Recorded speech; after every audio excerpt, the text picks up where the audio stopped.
In a previous video, we talked about installation of a tough or difficult tight-fitting tire on a rim. Well, several of you wrote in, so what about removal of a tight-fitting tire? Are there several tips or hints that you can give? We'll show you several. Just want to point out that we only use plastic levers because metal may scratch the rim itself, especially if it's carbon fiber. And if you're dealing with a clincher, may further damage the tube inside the clincher, especially if you want to repair it. Let's take a look. We're going to demonstrate our method of using the tire levers on a Continental Touring tire with a wire bead and a bone triangle rim, which is probably the most difficult we have in our shop at this time. I realize that there are others that are probably more difficult, but we'll demonstrate here.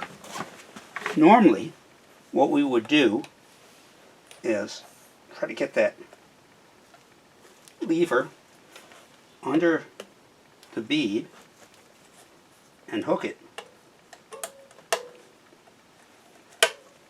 onto one of the spokes, and then we try to get this other lever underneath and possibly hook it onto another of the spokes, but I can't get that lever under.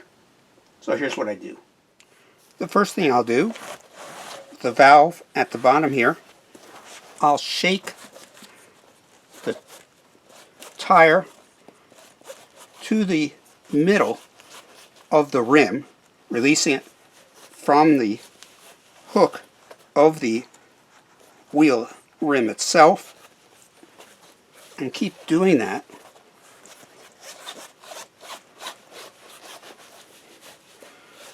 so the tire bead is released from the rim, is in the center where there's a slight groove, giving me a little bit smaller wheel diameter as a result.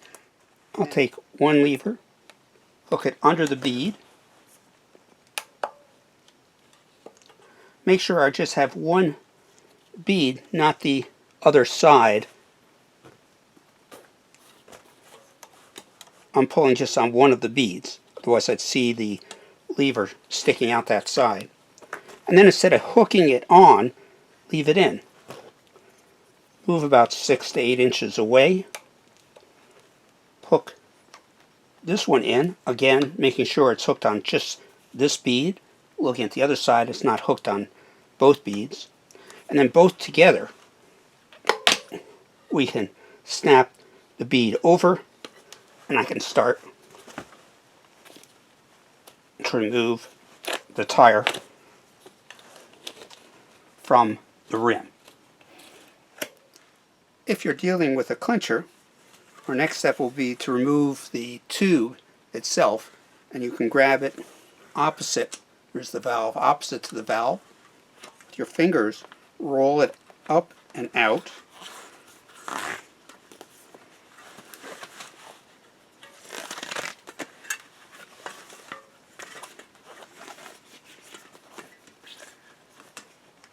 And here's a key point. Let's move a little closer. We're going to want to pull the tire up and away from the where the valve protrudes through the rim, and then I can slide out the tube. Once you have one bead removed on your either your clincher and the tube removed or your tubeless tire, turn around the wheel, and if you pull up and back,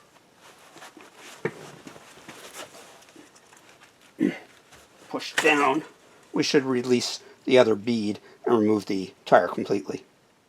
On a tubeless tire, the bead of the tire really fastens very tightly onto the lip of the rim. And this can be difficult to remove. Make sure all the air is out. Sometimes using your thumbs, you can push on the tire itself and release the bead. If that doesn't work, we have a couple other suggestions.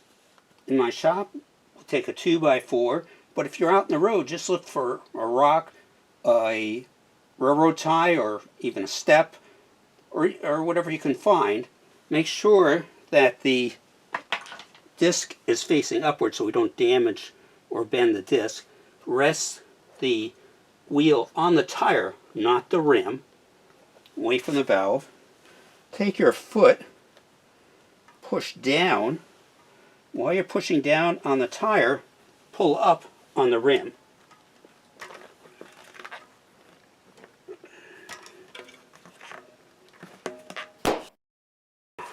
There we go. Now that we've got part of the bead released, we can continue with our thumbs and release the rest of the bead. Or you can use your foot to release the rest of the bead. And you may want to, if you can't release it from the other side, also if you're dealing with the opposite side of the disc, you want to be really careful of that disc. I don't want to lie it on the ground. One other way of doing it is just placing your foot on the bottom and pulling up on the rim, and that'll release the other side of the bead.